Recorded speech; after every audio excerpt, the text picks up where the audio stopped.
नमस्कार, मैं हूं संजय शर्मा। आप देख रहे हैं 4PM न्यूज नेटवर्क। दोस्तों, चुनाव का दौर पिछले एक महीने से चल रहा है। आने वाली 25 तारीख खास होने वाली है। पूरे देश की नज़र इस चरण के मतदान पर होगी, क्योंकि देश की राजधानी दिल्ली और साथ लगे हरियाणा के वोटर्स 25 को अपने मताधिकार का प्रयोग करेंगे। आज हरियाणा की बात करते हैं, क्योंकि हरियाणा सिर्फ एक राज्य नहीं है, गुणों की खान है। देश जब ओलंपिक और एशियन गेम में मेडल आता है तो 70% से ज्यादा योगदान हरियाणा का होता है। देश की सीमा पर लड़ने वाला हर 5वां फौजी हरियाणा से है। हरियाणा का दूध, दही का खाना और यहाँ की माटी से निकला अनाज पूरे देश का पेट भरता है। मगर पिछले 10 साल में भाजपा और खासकर मनोहर लाल खट्टर ने हरियाणा को कहीं का नहीं छोड़ा। भाजपा ने 10 साल देश पर राज किया है और हरियाणा पर भी। इन 10 साल में मोदी की नोटबंदी जैसी स्कीमों ने जो पूरे देश का नुकसान किया, वो हरियाणा का भी हुआ। लेकिन आज मैं आपको बताने वाला हूं खट्टर राज के 10 साल की वो 10 बड़ी बातें जिसने हरियाणा का नुकसान किया, बेहद नुकसान किया, और इतना नुकसान हुआ कि आज हरियाणा का वोटर गुस्से में है। सबसे पहले और सबसे जरूरी मुद्दा बेरोजगारी। खट्टर सरकार ने बेरोजगारी में हरियाणा को नंबर 1 पर पहुंचा दिया। पूरे देश में सबसे ज्यादा बेरोजगारी हरियाणा में है, और ये कोई 5 या 10% नहीं है, पूरे 37.4% है। CMIE नाम की एक संस्था ने ये रिपोर्ट बनाई है। बिहार जैसे गरीब राज्य में भी बेरोजगारी दर 20% से कम है, लेकिन हरियाणा में 37%, यानी लगभग हर तीसरे हरियाणवी को खट्टर सरकार ने बेरोजगार बना दिया था। इस कदर खराब हालात हैं कि हरियाणा का युवा इजराइल में काम करने को राजी है। इस अखबार की रिपोर्ट देख लीजिए। युवा कह रहा है कि मालूम है इजराइल में लड़ाई है, हमारी जान खतरे में है, मगर घर पर डर कर बैठे रहे तो खाएंगे क्या। ऊपर से खट्टर सरकार की बेशर्मी का कोई सानी नहीं था। जब किसी रैली में एक महिला ने नौकरी देने की गुजारिश की तो सत्ता के नशे में चूर उस समय का खट्टर का बयान सुनिए। माननीय मंत्री साहब, मेरी तो यही मांग है कि आप बाटोल में फैक्ट्री लगाने का कष्ट करें ताकि हमारी महिलाएं काम करें। अगली बार एक चांद के ऊपर एक और जो जाएगा ना, वो चंद्रयान 4, उसे भेजेंगे। बैठ जाओ, बैठ जाओ। युवाओं को नौकरी चाहिए थी, मगर ये नौकरी मांगने वालों का मजाक उड़ा रहे थे।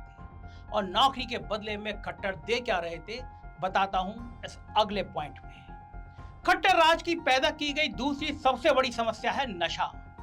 दिल्ली को हरियाणा ने लगभग घेरा हुआ है। Tikri border, Singhu border, Auchandi border, Lampur border, Kapashera border, आप इनमें से किसी भी बॉर्डर से हरियाणा में घुसिए, पहली चीज जो आपको दिखाई देगी वो होगा शराब का ठेका।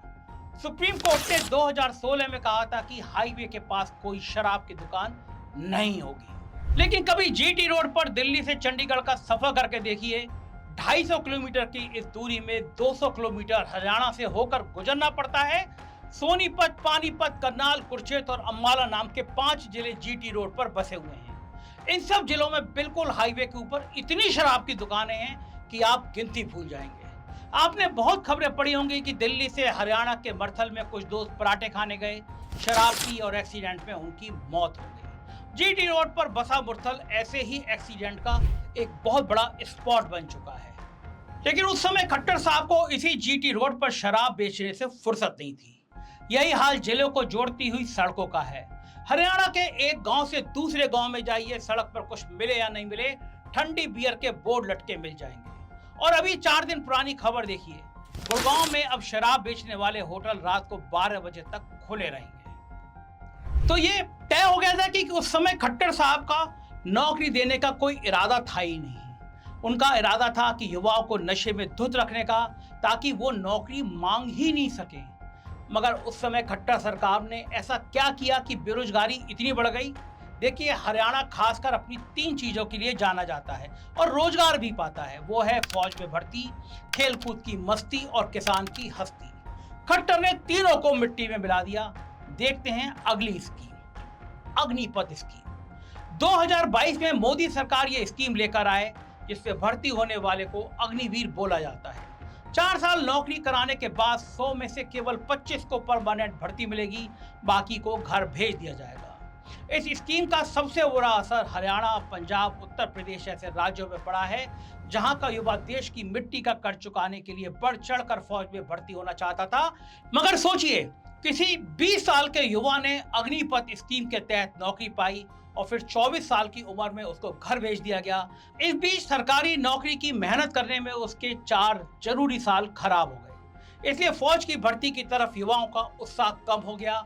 अब खट्टर सरकार ने इस बेकार स्कीम को हटवाने के लिए कुछ किया तो नहीं, पर वापस लौटने वाले अग्निवीरों को सरकारी नौकरी की झूठी गारंटी दे दी। झूठी क्यों कह रहा हूं, इसके लिए पहले खट्टर का बयान ध्यान से सुनिए। हमको ये ध्यान में आया कि इतनी बड़ी संख्या तो है नहीं जो वापस आएगी। हर साल आज से 4 साल के बाद पहली भर्ती इस साल होगी, तो 4 साल के बाद उसमें से 75% जो लोग वापस आएंगे उनको हरियाणा सरकार की नौकरियों में, यानी उनको खपाना, उनको लेना, उनको सुरक्षित नौकरी देना, ये बहुत कठिन नहीं है। सुना आपने ध्यान से, खट्टर साहब कह रहे हैं 25% वापस आएंगे, लेकिन स्कीम का रूल है 75% को वापस भेजा जाएगा, केवल 25% को रखा जाएगा। तो जब खट्टर को 25 और 75% का फर्क नहीं पता, तो नौकरी को क्या खाक देते और अपनी इस गारंटी में कुछ बताया कि कौन सी नौकरी देंगे, कभी नहीं बताया।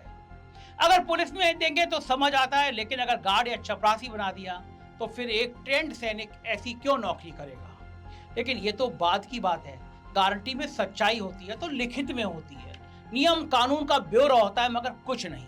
इन जैसी खोखली बातों की मोदी की गारंटी, वैसे ही पोपली खट्टर की गारंटी। दूसरी तरफ राहुल गांधी ने साफ साफ अपनी बात कह दी है, अगर सत्ता में आए तो सबसे पहले इस अग्निवीर स्कीम को खत्म करेंगे।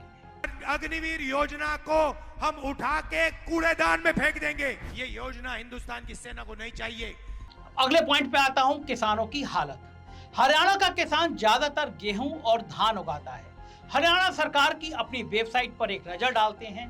2018 में गेहूं का एमएसपी 1735 रुपए था, 2022-23 में 2015 रुपए, यानी 4 साल में बस 280 रुपए बढ़ा। फिर इस साल चुनाव को देखते हुए सरकार ने एक साथ 150 रुपए बढ़ा दिए, लेकिन ये सब होकर भी 2125 रुपए क्विंटल, यानी 5 साल में खट्टर राज में गेहूं का दाम सिर्फ 22% बढ़ा। लेकिन इसको उगाने की 100% राशि बढ़कर दुगनी हो गई। 40 किलो बीज का कट्टा जो 800 से 1000 रुपए का था 2017 में, वो अब 2000 रुपए का है।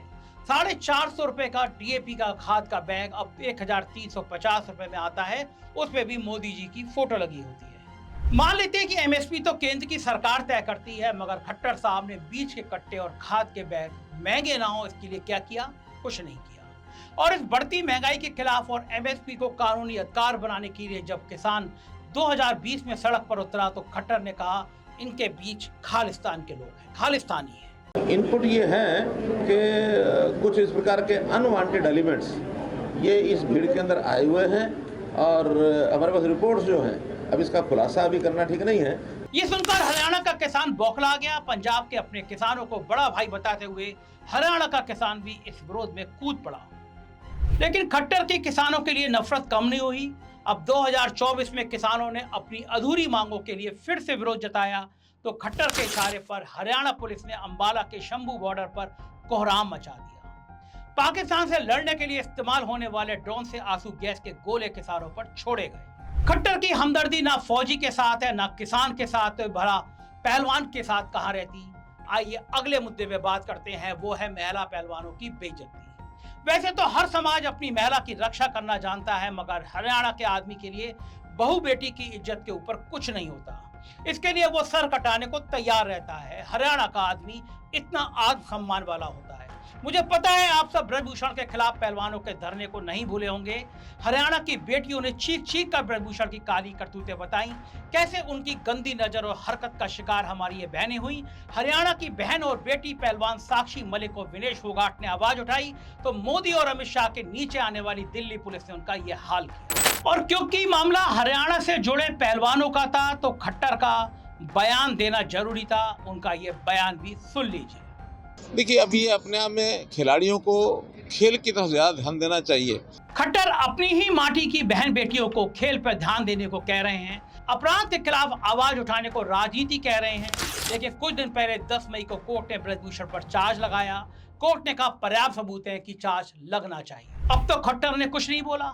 देखा आपने इनका दोगला व्यवहार। खट्टर साहब की इन उपलब्धियों की लिस्ट अभी और लंबी है। भाजपा जो धर्म का जहर पूरे देश में फैला रही है, उसको हरियाणा में आगे बढ़ाने में खट्टर सरकार कहीं भी पीछे नहीं रही। आते हैं अगले पॉइंट पर, जो है धर्म से बड़ा खिलवाड़ किया गया। सबसे पहले देखिए नूह के हिंदू मुसलमान के दंगे। आम हिंदू और मुसलमान ने तो दंगाइयों से अपने अपने इलाके को बचाए रखा, वही सरकार और पुलिस के पास इंटेलिजेंस रिपोर्ट होने के बावजूद दंगों को वो रुकवा नहीं पाई।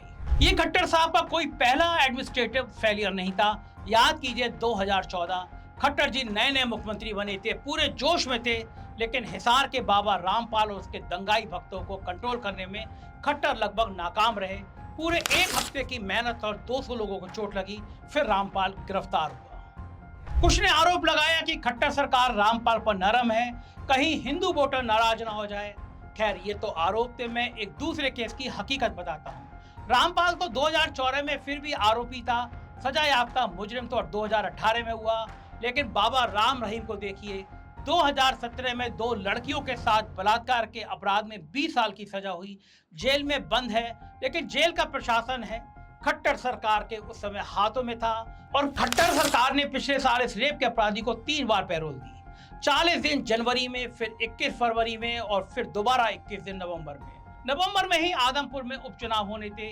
इसी इलाके में राम रहीम का आश्रम है। तो देखा आपने, वोट की राजनीति के लिए खट्टर साहब कहां तक चले गए, और धर्म के नाम पर सिर्फ वोट की राजनीति नहीं की, भ्रष्टाचार भी है।